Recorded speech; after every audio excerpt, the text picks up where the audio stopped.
to having a profitable webinar, what would you say your number one tip is? If you've never set up a webinar, or you've set up webinars and never made a sale, here's the one thing I can stress to you is be prepared to make 3 different webinars and fail on all 3 of them. Yeah. That is literally like, it's practice. It's like you don't go to the Super Bowl without doing the playoffs and doing the preseason and doing the season. Like, be prepared in the preseason to fail. Like, don't worry about, I mean, obviously, like, it sucks. You know, I have webinars that fail all the time, in the sense that, like, especially early on, I was like, what am I doing wrong? But it was literally, I just didn't practice enough. I didn't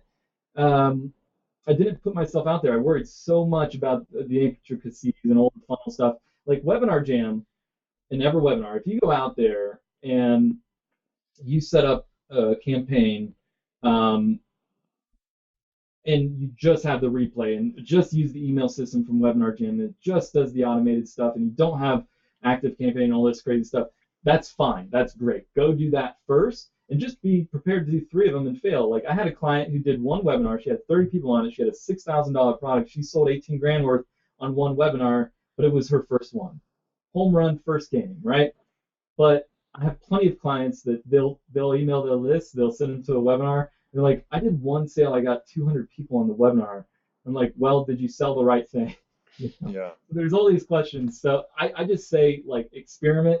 Don't look at it as a pass-fail test. Look at it as you're experimenting. You're in a lab, and then be willing to fail. Like anything else in life, you have to fail a few times sometimes to know. You're not always going to hit a home run. But just literally go after you watch this video, set up your first webinar, and share the link on Facebook, your personal profile, and say, I'm doing a webinar next week or in 2 days. And just do it. 10 people get on, who cares? Just practice.